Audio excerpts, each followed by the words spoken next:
നമസ്കാരം. യു.എസ് വിപണികളെല്ലാം ഇന്നലെ പോസിറ്റീവായിട്ടാണ് ക്ലോസ് ചെയ്തത്. ഡൗ ജോൺസ് 1.19%, എസ്&പി 500 1.11%, നാസ്ഡാക്ക് 1.43% പ്ലസ് ആയിട്ടാണ് ക്ലോസ് ചെയ്തത്.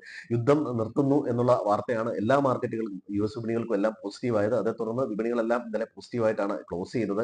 ഇനി അടുത്ത പ്രശ്നം തിരിവയെ സംബന്ധിച്ചുള്ള ആശങ്കകളാണ്. തിരിവ ഈ ജൂലൈ 9-ന് ഡേറ്റ് അവസാനിക്കുകയാണ്. ആ സമയത്ത് ഒത്തുതീർന്ന തിരിവയെ സംബന്ധിച്ച് ചർച്ചയായ രാജ്യങ്ങൾ ഒഴിച്ച് ബാക്കി എല്ലാ രാജ്യങ്ങൾക്കും ട്രംപ് അനൗൺസ് ചെയ്ത തരത്തിലുള്ള താരിഫ് തന്നെ ചുമത്തും എന്ന രീതിയിൽ ട്രംപിന്റെ ഭാഗത്തുനിന്ന് ഒരു അനൗൺസ്മെന്റ് വന്നിട്ടുണ്ട്. ഇത് ഒത്തുതീർപ്പ് ആയില്ലെങ്കിൽ അത്തരം രാജ്യങ്ങളെ സംബന്ധിച്ചിടത്തോളം അത് വലിയൊരു ഭീഷണി തന്നെയാണ്.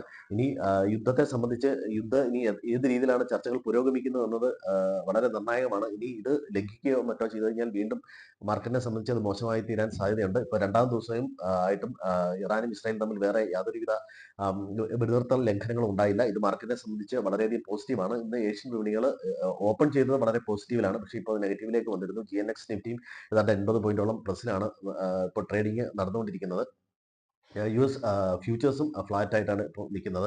യൂറോപ്യൻ വിപണികൾ ചൊവ്വാഴ്ച മികച്ച നേട്ടത്തിൽ തന്നെയാണ് അവസാനിപ്പിച്ച യുദ്ധം നിർത്തിയത് തന്നെയാണ് പ്രധാനപ്പെട്ട കാരണം. ഇനി ഇന്ത്യൻ വിപണി വളരെ പോസിറ്റീവായിട്ടാണ് ഓപ്പൺ ചെയ്തത്. സെൻസെക്സ് 1100ഓളം പോയിന്റാണ് ഉയർന്നത്. നിഫ്റ്റി 350 പോയിന്റോളം ഉയർന്നു. പക്ഷേ ഈ നേട്ടം നിലനിർത്താനായില്ല.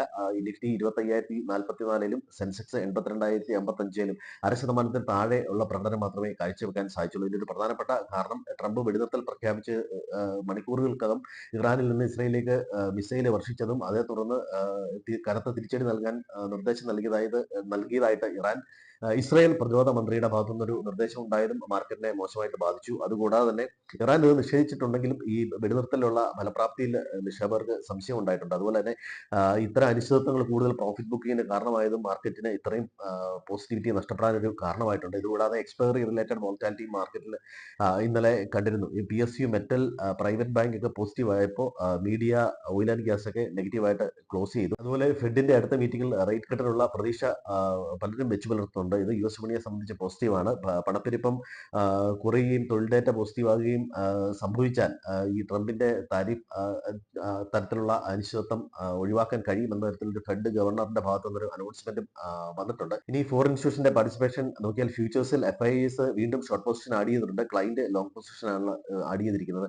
അതുപോലെ ഓപ്ഷൻസിൽ FIIs സ്ലൈറ്റ്ലി ബെയറിഷ് ആയിട്ട് നിൽക്കുന്നു, പ്രോ ന്യൂട്രൽ ആയിട്ട് നിൽക്കുന്നു. ക്ലൈന്റ് വീണ്ടും ബുള്ളിഷ് ആയിട്ട് നിൽക്കുന്നു. മാർക്കറ്റിനെ സംബന്ധിച്ച് യുദ്ധം നിർത്തിയതും ക്രൂഡ് ഓയിലിന്റെ വിലയിലും ഒക്കെ പോസിറ്റീവ് ആവാനുള്ള എല്ലാ കാരണമുണ്ട്. ഇന്ത്യയുടെ വളർച്ച ഏതാണ്ട് 6.5-ലേക്ക് തന്നെ എത്തും എന്നുള്ള രീതിയിൽ S&P ഗ്ലോബലിന്റെ ഭാഗത്തുനിന്ന് ഒരു റേറ്റിംഗ് വന്നിട്ടുണ്ട്. നേരത്തെ ഒരു 6.3-ലേക്കാണ് പറഞ്ഞിരുന്നത്. ഇന്ത്യൻ മാർക്കറ്റിനെ സംബന്ധിച്ച് പോസിറ്റീവ് ന്യൂസുകളാണ് വരുന്നത്. പക്ഷേ ഒരു പ്രോഫിറ്റ് ബുക്കിംഗ് വരുന്നുണ്ട്. കഴിഞ്ഞ ദിവസം നേട്ടം